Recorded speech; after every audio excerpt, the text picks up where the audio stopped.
Hello everyone, I'm Carolyn, you're listening to The Alchemical Journey. So today I want to talk about the Thoth deck, why I use it for my daily tarot pull practice as part of my alchemical journal, and why I encourage others to do so. And I think that this question needs to be addressed because there's a lot of really cool tarot decks out there. And the Thoth deck has perhaps a little bit of controversy associated with it due to the fact that it was designed by Aleister Crowley, the great 20th century magician who his reputation certainly is not spotless. Crowley designed it in partnership with the artist, the lady Frieda. So why do I like this deck? Why do I think that everybody should use it every day? Well, I think the main purpose of Magick is to create a larger, broader, deeper channel of communication between the conscious mind and what we could call the unconscious mind, or the spirit world, or the underworld, or, the unknown, basically. So we want a deep back and forth, a deep channel of communication. So I think that the Thoth deck just does an astounding job of stirring that communication. I think that there's a certain energy in the artwork, in part because Lady Frieda was really, really good at perspective. In part also because Aleister Crowley had a deep understanding of the interweavings of Hermetic alchemical symbolism that's, I think it's fair to say, superior to anybody else in recent memory. Whatever else we want to say about Mr. Crowley's character or the way that he treated his lovers or anything like that, the man really, really had a brilliant grasp of the interrelation of symbolism. And the Thoth deck reflects that. It has a sexual energy to it that a lot of decks also really don't evidence. For example, probably the most popular tarot deck that everybody gets initially familiar with is the Rider-Waite Pamela Coleman Smith tarot, which is awesome, classic, love it. But there's not really that sexy verve in the Rider-Waite deck, is it? And the thing is that all magic is sex magic.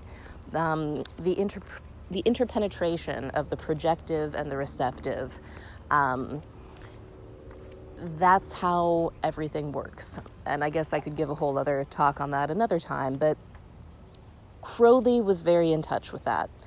And the Thoth deck, again, reflects that truth and has that more exciting element to it that, let's say, the Rider-Waite does not. There's all sorts of objections that could be raised in connection with the way that the Thoth deck does interweave tons of Hermetic and alchemical symbolism. For example, the Thoth deck makes explicit connections between various astrological associations and the cards, between the paths on the Tree of Life and Hebrew letters and all of this stuff that, if one is looking from a purely historical point of view, you might say, okay, well, the tarot emerged, in Europe as a playing card game for the nobility, and there's really no evidence that it should be associated with the Hebrew alphabet or the Tree of Life or whatever. And it's true that those were sort of innovations that Aleister Crowley's hero, Eliphas Levi, who wrote,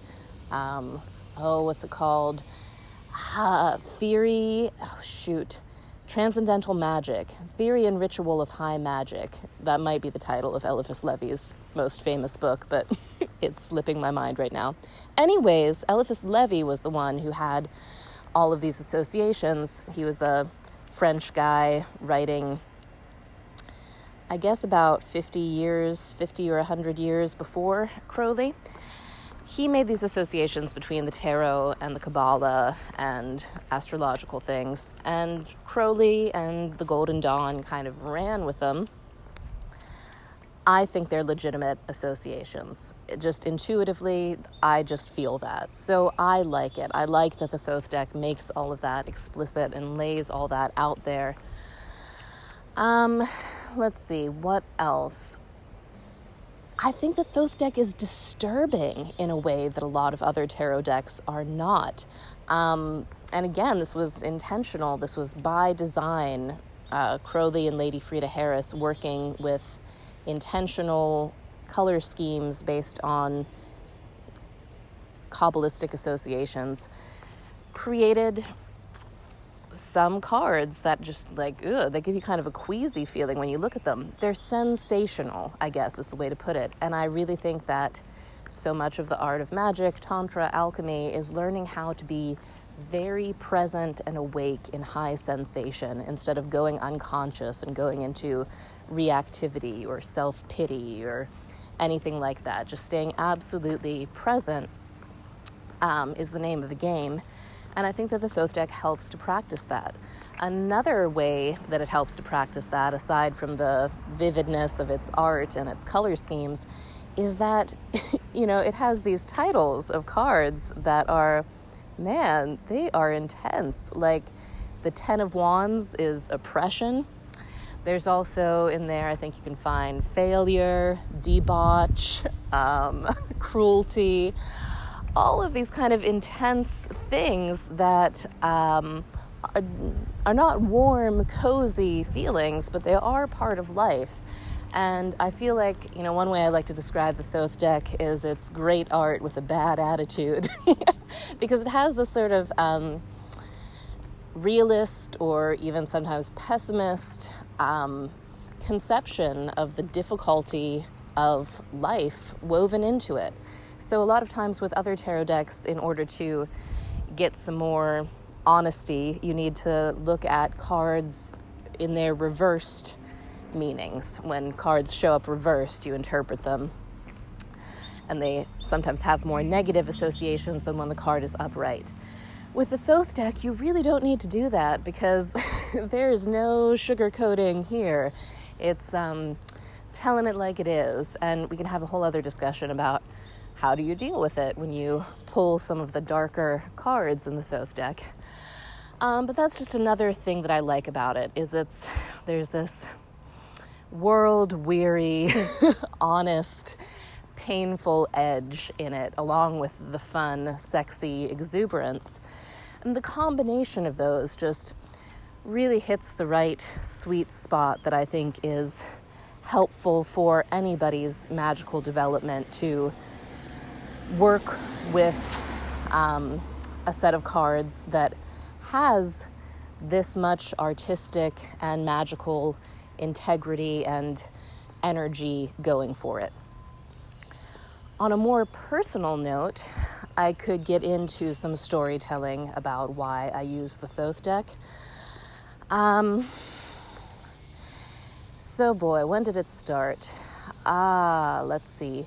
Let's go back about 6 years from now. So it's 2020. So 6 years ago would have been, 2014, thereabouts. I was doing planetary magic and a lot of sex magic, not really in a formal traditional context, but in a sort of, well, let's just say a not traditional context, because those are whole other stories of their own. But I gradually started having dreams where I was transported to these very vivid, very realistic summer camp kind of places. And they sort of looked like Lake Chautauqua, where there's like a lecture hall, and then there's boats, and there's hiking, and it's just so wholesome.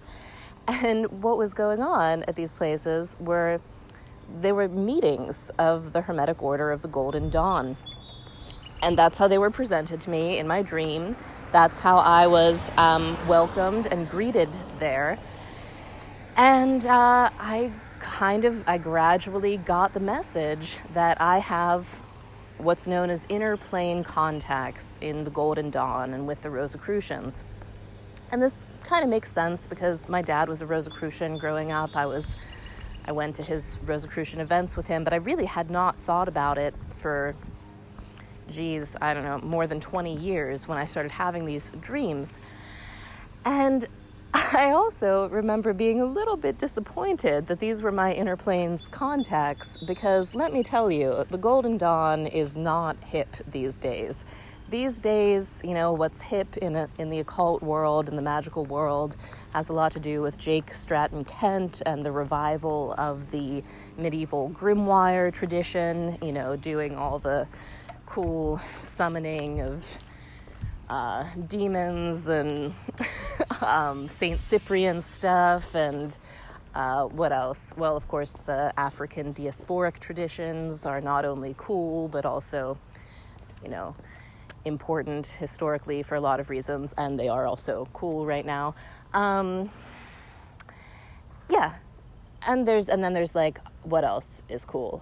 Traditional witchcraft, like hardcore, far out things. Anyways, the Golden Dawn is none of that. It is so wholesome, it's actually stodgy. And I think it's kind of always been stodgy. Even when it was somewhat hip in late 19th century London, it was still kind of stuffy. And it was based on sometimes spurious things and sometimes things with a lot of genuine depth to them. A lot of research that a guy named Gregor Mathers did in the British Museum archives, and sort of a mishmash of things. Anyways, I was a little bit disappointed when I realized that this was my magical current, the Golden Dawn. Really? Because I just wanted to be more hip, but I'm not. So anyways, I decided I might as well take this seriously, so I might as well start doing the actual work, in the original Golden Dawn curriculum, or at least some of it. So I started doing every day the Lesser Banishing Ritual of the Pentagram. I started doing the Middle Pillar.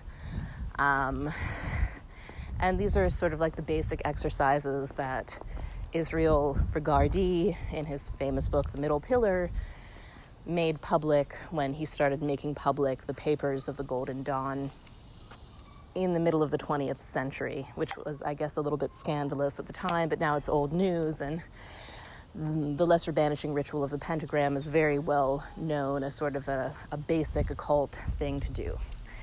So, started doing that. Then stuff started getting really weird. And I have story upon this, but basically what happened is I had a number of dreams and visions that I can't go into great detail about these ones, but I got the message from them that I needed to start doing Thelemic magic. Thelema, of course, being the name of the spiritual tradition founded by Aleister Crowley in 1904. In 1904, Crowley had already left the Golden Dawn, and he was touring around with his new wife at the time, Rose, and they were on their honeymoon in Cairo. They visited, I think they visited the pyramids, they visited the Egyptian Museum. Anyways, some channeling started going down. First it was Rose who was channeling some stuff, then Aleister started channeling, and he channeled something called the Book of the Law, which is a very interesting text.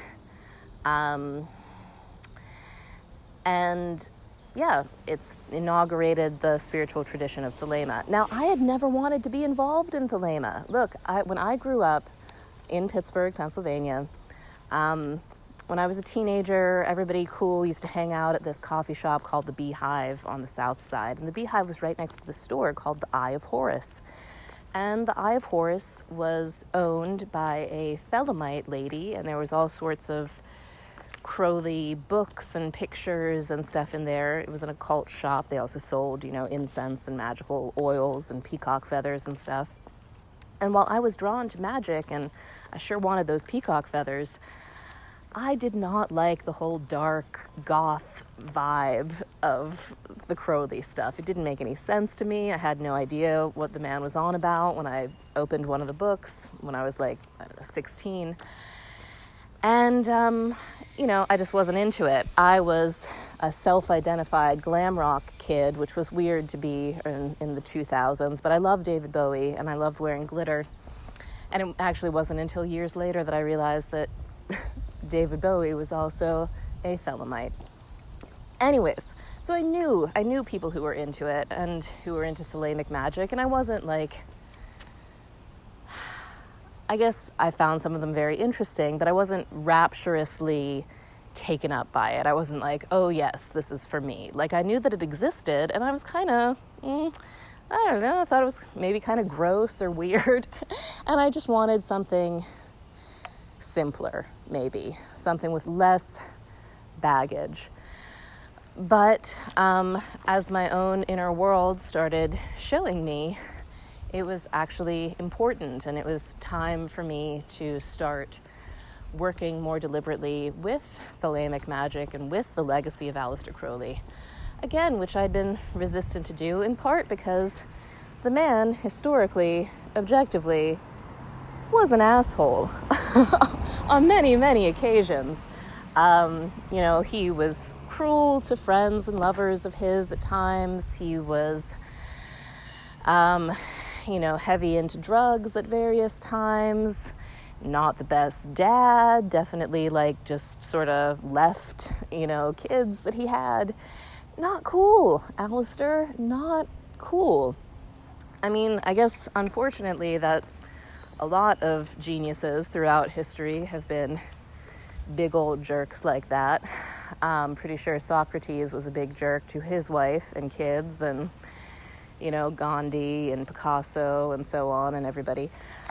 But I just didn't want to have to deal with it. I wanted something more clear and simple, I guess. But it wasn't to be. So I started working more with Thelemic magic, and I started realizing that my existential kink philosophy, which I had already developed and written a book about, which is published now, really lined up very closely with a lot of Crowley's ideas. And if I could pat myself on the back for a second, I think that it in a more clear and direct and accessible way, explains some of the things that Crowley was trying to get at. So existential kink helps us unite our will. And of course, thelema means will in Greek. Thelema is all about the will, do what thou wilt is the whole of the law. Love is the law, love under will. Anyways, so I guess the longer answer to why I use the Thoth deck is because I have things in my interior spiritual world that are directing me to do so. And maybe someday I'll be able to tell the more explicit stories about those, but for now I don't believe I am authorized to by my contacts. So I'll just suffice it to say that, again, Crowley, being an asshole, said plenty of racist stuff, plenty of misogynist stuff. There's plenty of reasons to not like him and to stay away from him, as I did for years. And also, once you start exploring that world, and I think that the Thoth deck is a really great introduction to it. I think it's the masterpiece that he produced. And understanding Aleister Crowley's Thoth Tarot by Lon Milo Duquette is probably the best introduction to it. There's another great book called Mirrors of the Soul on the Thoth deck, which is great for daily divination. I'm forgetting the author's name right now, sadly. But it's a great entryway towards beginning to understand this kind of magic. And I think it's an important and a worthwhile entryway, because what I've come to understand and appreciate about Thelema and Crowley is that it's very allied with what we've already been talking about how Carl Jung said, until you make the unconscious conscious, it will rule your life and you will call it fate. So most people are completely ruled by their unconscious and their robotic habits and patterns and limitations and inherited beliefs and shames and guilts and everything. And what Thelema is it's a way of working to make the unconscious conscious that I think is very direct, very potent. And let me see, there's some train of thought here. Carl Jung, Aleister Crowley, yes. So Crowley's whole thing when he channeled the Book of the Law was he was like, there is a new aeon upon us. There is a new era, a new age, if you will, wherein, for the past few thousand years, according to Crowley and the Book of the Law, it was the age of Osiris. It was the patriarchal age where it was all about the dying and reborn Redeemer God, as Osiris or Dionysus or Jesus. And it's about rational thinking, linear thinking, sort of ego consciousness coming to the fore. Whereas the previous thousands of years before that were the age of Isis. So the age of matriarchal religions that are all about the earth and the moon and dreams and visions and not really about science and thinking and reason and conquering so much as they were just about, being cool, hanging out, enjoying those sexy goddess energies. But in this age, the Aeon of Horus, the Aeon of the child, is the mixture of the father and the mother age. So it's the mixture of that linear, rational, scientific thinking that humans developed during the past few thousand years of patriarchal religion with the depths, the dreams, the visions, the intuitions, the mystical, mysterious realms, the sexual depths of the previous era, the matriarchal era, the era of Isis. So the fusing of the mother and the father modes of consciousness in the Horus or child consciousness, I understand that to be the unification of the conscious and the unconscious minds. So the full development, the full flowering of human consciousness, I actually think that Aleister Crowley did channel a document in connection to this new era, this new flowering of consciousness, and that's what we're in right now. We're in the new Aeon. This is the Aeon of Horus. I'll jump on that wagon. It sounds right to me. And this is our job. Our job is to blend our thinking, reasoning, conscious intelligence with much deeper, vaster, more primal, magical levels of awareness and attain something that hasn't yet been done. Not in all the matriarchal ages, not in all the patriarchal ages. Something new and fresh, a hermaphroditic mode of consciousness. And that, to me, is what the alchemical journey is all about. And that's why I encourage you to use the Thoth deck. Okay. I think that is good for today. Thank you for tuning in. Bye-bye.